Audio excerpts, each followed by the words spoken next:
Good evening. Stupid in America. That's a nasty title, but as the new school year begins, it's important to face up to the fact that some nasty things are going on in America's public schools. We see so many movies showing us wild kids. Kids arriving at school doped up. Who was Joan of Arc? The movies tell us the kids are stupid.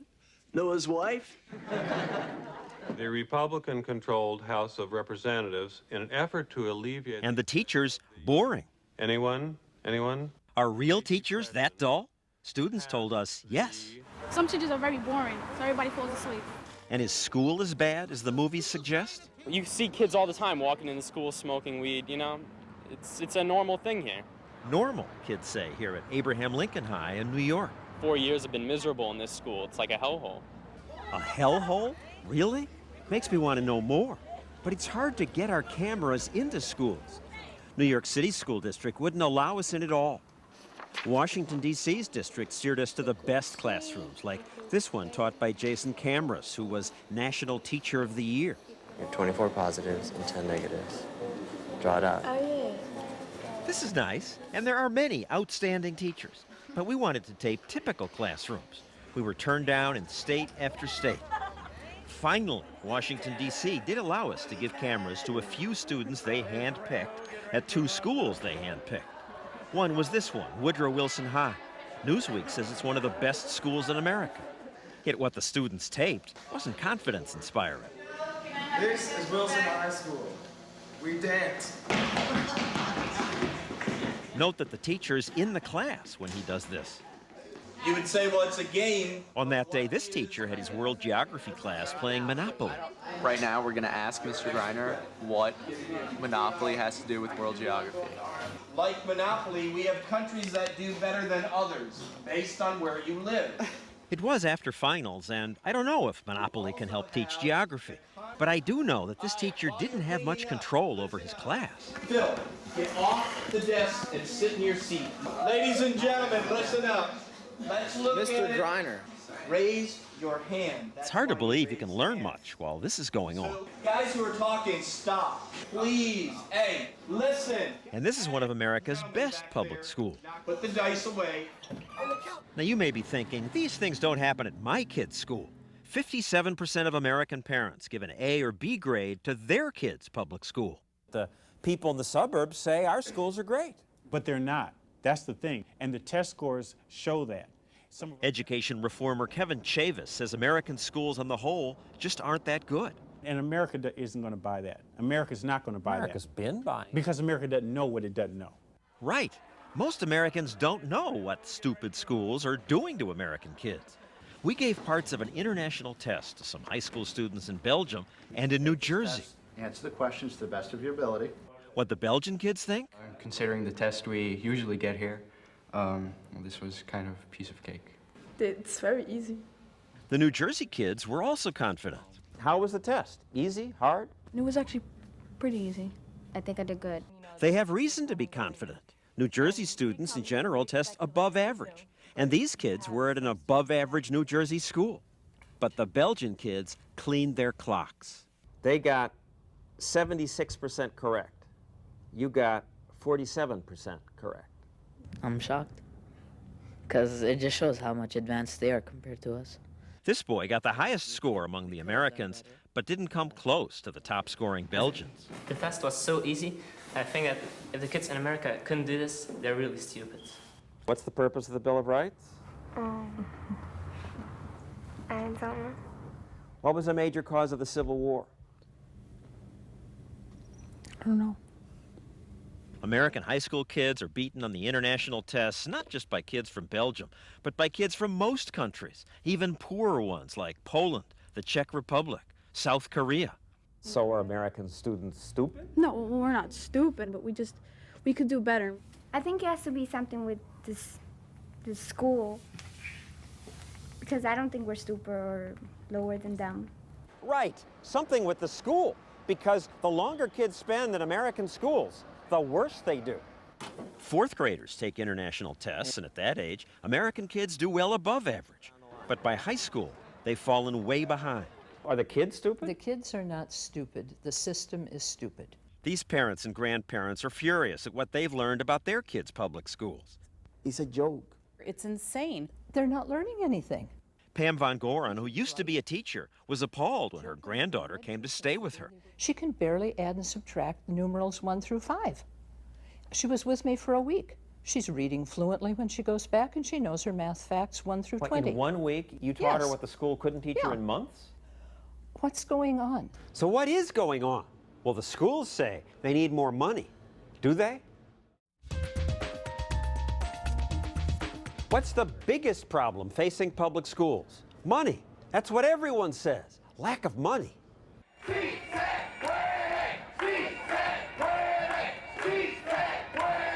At this California rally, teachers told us schools need much more money. There's nothing that money can't fix. In Massachusetts, parents baked cookies and sold all sorts of things. To raise money for a school system that is desperately trying to make ends meet. More money, please, say the South Carolina school officials. How much money would be right? How much? Ooh, millions. And it would really make it right. They're spending $10,000 per kid now. $15,000? $20,000? 20,000, 25, 30. The more, the better. The more, the better. That was the thinking years ago when a judge ordered more must be spent on Kansas City schools. So they did. $2 billion more. Kansas City built this Olympic-sized swimming pool, state-of-the-art gyms with indoor track, these computer labs, and more. They had so much money that when they wanted to bring in more white kids, they didn't just bus them. The Kansas City district used about 120 taxis. But the result of all this spending on student achievement? It got worse. By 2000, Kansas City schools failed to meet any of the state standards, and they lost their accreditation. If money were the solution, the problem would already be solved. Jay Green is the author of Education Myths. We've doubled per pupil spending, adjusting for inflation, over the last 30 years, and yet schools aren't better. Adjusted for inflation? Adjusted for inflation. We now spend more than $10,000 per pupil per year. Here's a graph of the increased spending. The line goes straight up, but student achievement, flat. Graduation rates, flat. The extra money didn't help the kids. How can that be? More money but no results? It's a lot of money. Think about it, $10,000 per student. For a classroom of 25, that would be $250,000 per year. Where does the money go? You can give public schools all the money in America and it will not be enough. Everyone has been conned. I'm not doing it today, okay? Ben Chavis is a former public school principal who now runs this alternative school that spends thousands of dollars less per student. He laughs at the public school's complaints about money. They all say it's the answer. No, it's not. We just need a little more money. That is the biggest lie in America. They waste money. To save, Chavis asked the students to do things like keeping the grounds picked up and setting up for lunch. We don't have full-time janitor. We don't have security guards. We don't have computers. We don't have a cafeteria staff. Thanks, Damian. There's no pool or world-class gym. Hey, on your mark, get set, go. For gym class, his students often just run laps around the block. If you come to school, you're going to have the advantage over everyone else. It means there's more money left over for teaching. Is that a complete sentence or a fragment? Even spending less money per student, Chavis pays his teachers more than public school teachers get. His school also thrives because the principal gets involved. Chavis shows up at every classroom and uses gimmicks like small cash payments for perfect attendance. Do you come to school for the money or do you come to school to get an education? Education. And the money. Since he took over 4 years ago, this school has gone from being among the worst in Oakland to being one of the best. Last year, his middle school had the highest test scores in the city. You've boosted the scores from where they were by spending less money. It's not about the money. But what about kids who've come from broken families, poor families? Give me the poor kids, and I will outperform the wealthy kids who live in the hills. And we do it. PR. Other spunky independent schools do well with less money, like this one in South Carolina run by Teresa Middleton. We saw that the kids here were enthusiastic about learning. My children are so excited. Can we play this today? Can we do popcorn? Can we do relay math? Can we play bingo? Can we play phonics around the world? Learning should be fun. And fun seems to teach. These first graders can read. Get ready to work. I've had 3-year-olds sounding out words. My below average child can go to public school and make the honor roll. Yet she spends only $3,000 per child versus the $9,000 South Carolina's public schools spend, and still fail to educate students like Dorian Kane. My son is now 18, and he is not reading. He's on a 4th grade level, and it's a huge problem. Do you want to take a shot at that? Dorian struggles to read just one sentence in this 1st grade book. One day, Uncle Jack came to visit. He says he wants to learn to read. You know, there is a whole world that can open up to you if you are able to read. Yeah, I know that. Did they try to teach you to read? From time to time. Come on in and have a seat. So we decided we'd send Dorian to a private learning center, Sylvan. Could they teach Dorian to read when the South Carolina public schools hadn't? All right, click on OK for me. You bet. After just 72 hours of instruction using computers and workbooks, Dorian's reading was up more than 2 grade levels. His mother loves the private program. They're doing what they're supposed to do. They are on point, but I can't say the same for the public schools. No, she can't. South Carolina, over 12 years, spent nearly $100,000 on Dorian's education, but they left him behind. If you're a parent with money, you have choices. You can pay for a private school or buy into a neighborhood that has a better public school. Kids, wait. A real estate agency even runs commercials about her. Anyone know the student per teacher ratio in your classroom? They show a mother-to-be desperate to find a good school. This lady's crazy. No, she's not. In San Jose, California, parents want to get their kids into Fremont Union schools. They're so much better than neighboring schools that parents sometimes cheat to get their kids in. What's cheating? Pretending to live in the district when you don't. Inspector John Lozano goes door to door to check if kids really live where they say they live. Is here? Yeah. Really? Oh, great. Nice to finally meet you. How long you guys been here? Then Lozano says he still needs to look inside the house to make sure she really lives there. I don't mean to embarrass you, so. He sounds nice, but think about what he's doing. The school district police go into your daughter's bedroom. He even goes through drawers and closets if he has to. Well, we have a computer, we have some 17 magazines, we have pictures of the student and her friends on the wall. This girl passes. I was looking for But the grandmother who listed this address is caught. People who answer the door say she doesn't live here. She says that she lives here and that her grandson's going to live here with her. That's so they can go to school at Homestead High School. Oh, I have to, yeah. I know what you guys are. Caught. She's definitely caught. 2 days later, I talked to the grandmother. I was actually crying. It's kind of creepy that they force you to go to the black market to get your kid a better education. I was crying in front of this 14 years old. Why can't they just let parents get in the school of their choice? Why can't they? Patty Bauer's kids, through something called McKay Scholarships, have been allowed to leave public school to attend this private school, where their grades are better and they're much happier. But the politics of McKay Scholarships are unsettled, and her kids may be forced back into public school. If they take the McKay Scholarship away, I'm sorry. I don't think Joey will finish school.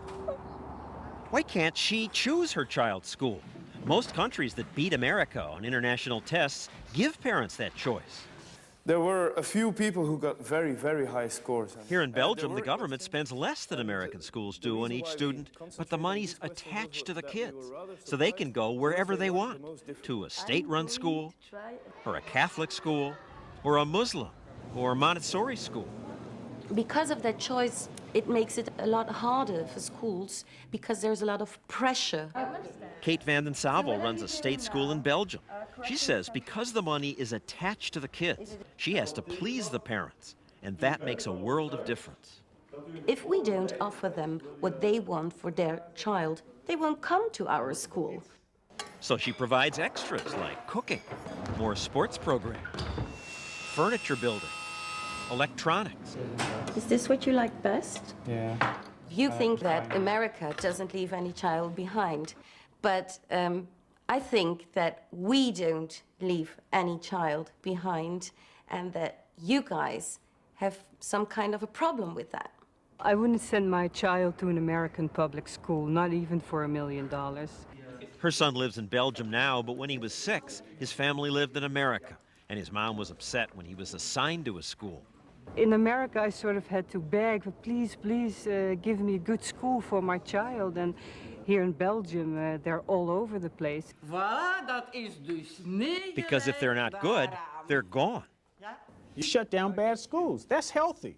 Because it says to people that incompetence won't work. So the fact that some schools fail and close, that's the success of That's choice? a good thing. That's a good thing. That's a real good What thing. happens to those kids in those schools? Then they'll go to another school. Why should we keep them in a school that's not working? That's what we've been doing for decades. Giving kids a choice forces schools to try harder. You have to be innovative all the time. You have to look for new means of working, new means of thinking. Onions, ham, and salami. So if we don't succeed, we just run out of business. I think it's a pity that American children don't have the same opportunities and same choices as we have. But if you're used to it, maybe it's just normal. No choice is just normal in America. Why are you watching us? You don't have to. You have choices. But suppose you had only one channel and the government told you what you had to watch. That's generally how it works for schools. When the Sanford family moved from Charleston to Columbia, South Carolina, they had a big concern. Where would their kids go to school? First thing I did was look up on the computer, where are we zoned? What schools would those be? You have to go where you're zoned. You go where you're zoned. In South Carolina and most everywhere, you must attend the public school in the zone where you live. But the middle school near the Sanford's new home was rated below average. It turned out, however, this wasn't a problem for them, because the reason they were moving to Columbia was that Mark had just been elected governor. Duly installed as governor of South Carolina. So they were offered special options. People from better school districts invited them to send their kids to those schools. And I said, but that's not fair. Because if I lived down the street here, they wouldn't be allowed to do that. Would I be allowed to do that? And they said, no, you would not. He said, but we're going to waive that requirement because you're the governor. And I said, that's not fair. It's not fair, but that's often how it works in America. As we showed you, the kids of the privileged can escape bad schools by moving to where the better schools are. If you could buy a $250,000 or $300,000 house, you're going to get some great public education.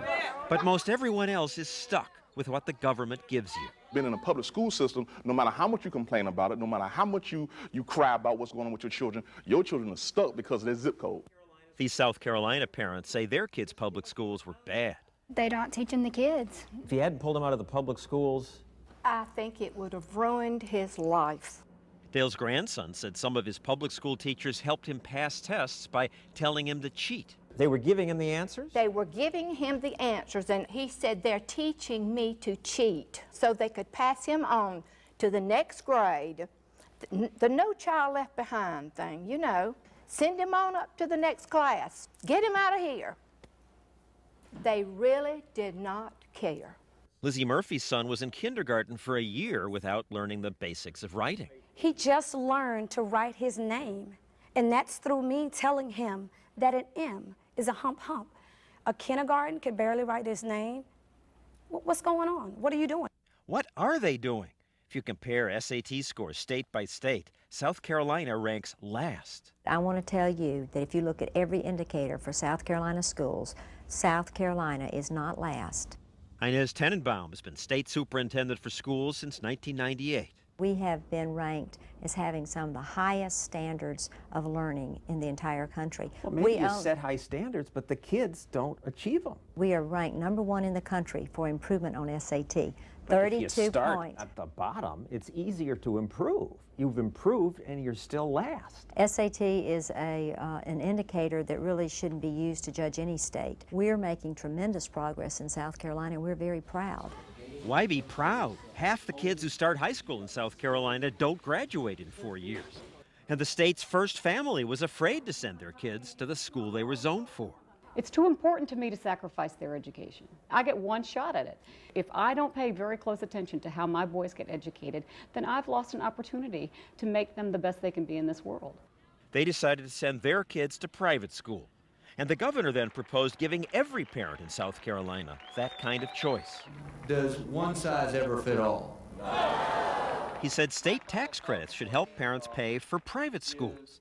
Then they would have a choice. Choice is external pressure. The public has to know that there's an alternative there. It's just like, you know, do you get a Sprint phone or an AT&T phone? He's right. When monopolies rule, little gets done. Think about where we wait in line the longest. At Monopolies, the motor vehicles department, the post office, or the extreme example, the former Soviet Union. People waited in line an average 2 hours every day, 5 years over a lifetime. In this Moscow restaurant, I waited endlessly while waiters sat or talked to each other because with no competition, there's no incentive to wait on me. In America, the phone company was once a government-supported monopoly. All the phones were black and all the calls expensive. It was illegal to plug in an answering machine. Installing a foreign device, the monopoly called it. So the next time you complain about your phone service... This clip from Saturday Night Live is a good description of Monopoly's service. We don't care. We don't have to. We're the phone company. But take away Monopoly's status and poof, suddenly customers matter. Your choice of cool phones. Think about the choices competition gives you when you buy a cell phone. Can you hear me now? There are dozens of plans to choose from based on how many minutes you want, how big your family is, and a million other things. Great deal on a cool phone. Why can't kids benefit from similar competition in education? People expect and demand choice in every other area of their life. Letting parents choose, he said, would encourage schools to compete.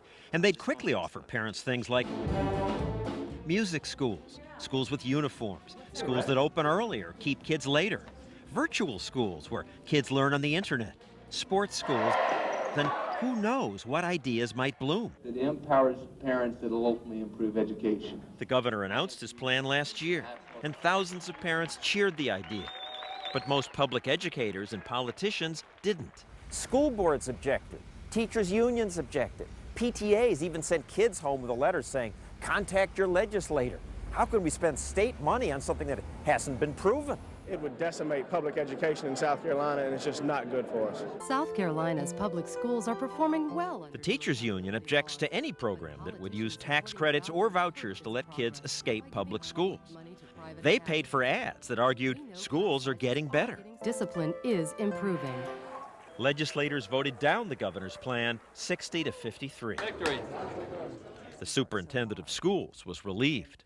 It was an unproven, unaffordable, and unaccountable plan. Well, it's unproven because politicians and unions won't let anyone try it. I think if you look at every indicator, you will see that South Carolina is going straight up in terms of academic achievement. We are not in crisis. We have a plan. We need to stay the course, and we will see remarkable success over the next few years. I hope so. But how much success can there be in a monopoly? The monopoly in my town couldn't just fire a teacher who sent sexual emails to his 16-year-old student. When public schools began in America, most people worked on farms. It's why there's no school in summer, so kids could stay home and help with the crops. Today, fewer than 2% of us work on farms, and nearly everything in our society has changed dramatically. So why has there been so little change in education? We want to do what we want to do in classrooms. As we've seen, one reason is that unions fight to maintain the status quo. But that status quo often doesn't serve the kids. Our students are basically just dying in their seats at school. They're not getting the education they deserve, and the union puts up a barrier for that. These San Diego teachers fought to make their schools charter. Charter means they're still a public school, but they're free of many of the rules set up by school boards and unions. You got it, kiddo. Excellent. Okay. Now, when a teacher's hired, she knows if she doesn't do a good job, she can be fired. I'm a good teacher. I don't need tenure to protect my job. I need tenure to be gone to protect my students. The rule is given for each table. Since this school dropped the union rules, there's now a waiting list to get in. Many charter schools are succeeding. Friendship Charter High is located in the same dangerous part of Washington, D.C. as Ballou High, one of the city's poorest performing schools. Begging my money, I'm gonna kill your ass. The student populations are similar, mostly poor and minority. I think he's a good friend. But at the charter school, there is order. The kids are on task and doing better. 95% of the graduates get into college. Is this school better than the public high schools? Yes. Of course. Well, why of course? The charter students recognize that their school is different. It's the teachers, they say. They're happier to be here. What does the hyperbola always have to have in it? This teacher got Rashawn Miller interested in math, a subject she used to hate. What'd she do differently? She makes it fun. She makes it fun. Danielle. Making it fun could help them keep their jobs. She's here because a third of the previous teachers were fired. I love teaching here. The best teachers make extra money. We can give bonuses. We can have Saturday school with pay. We can do summer school and reward certain teachers. The kids see the results. And people here care more? Yes, definitely. Good morning. Get the jacket off. The charter school's chief academic officer knows if his school doesn't perform, he's accountable. We can be closed. We can't settle for just being good enough. This makes charter schools innovate. And if a teammate asks for help, what do we do? Yes. This one keeps kids in school till 5 p.m. Hello? And teachers give kids their cell phone numbers. Hello? Hello, Miss Holmes. And in the evening, every teacher must be available to answer questions. I had a question on the review sheet. Okay. I get phone calls at all hours of the night. Hello? Teachers say the kids call constantly. Hey, Christelle, what's up? So many kids want to get into those schools, the schools have to hold lotteries like this one. 358-1051. The suspense is unbearable. I pray that they're going to pick on. So much is at stake. The winners get a shot at a better future. They spin the drum. Number 11. Look at that smile. Look at her smile. Listen to her delighted scream. But why do they have to win a lottery? If school money were attached to the child in the form of a voucher, every parent could take their child to new schools. Vouchers, no! Yes! Vouchers, no! But lots of people hate vouchers. No public money for private schools! Earlier this year, a Florida court ruled against vouchers after this teacher brought a suit. To say that competition is going to improve education, it's just not going to work. You know, competition is not for children. It's not for human beings. It's not for public education. It never has been. It never will be. Why not? Would you keep going back to a restaurant that served you a bad meal? Or a barber that gave you a bad haircut? Competition makes everything better. Why would schools be different? In the few places where vouchers have been allowed, like Milwaukee, the kids who used vouchers did better, and the kids in nearby public schools did better. They improved by leaps and bounds. No one lost in Milwaukee. Everyone did better. The kids at the regular public schools did better, and the kids who went to the voucher schools did better. Of course they did. That's what competition does. Choice, to me, is the only way, I believe, that we can force the system from an external vantage point to change itself. It will never change itself from within. Public education will never change. All the reform. These are well-intended people who want to help kids. All the well-intended designs and programs du jour, unless there is some competition infused in the equation, unless that occurs, then they know they have a captive monopoly that they can continue to dominate. Hands, please. But if there were competition, if parents had a choice, the possibilities of what we could have are limitless. Thanks for watching Stupid in America. And again, we're not saying the kids are stupid, but there's plenty about the system that is. We hope this starts a debate. I'm John Stossel. For all of us at 2020, good night.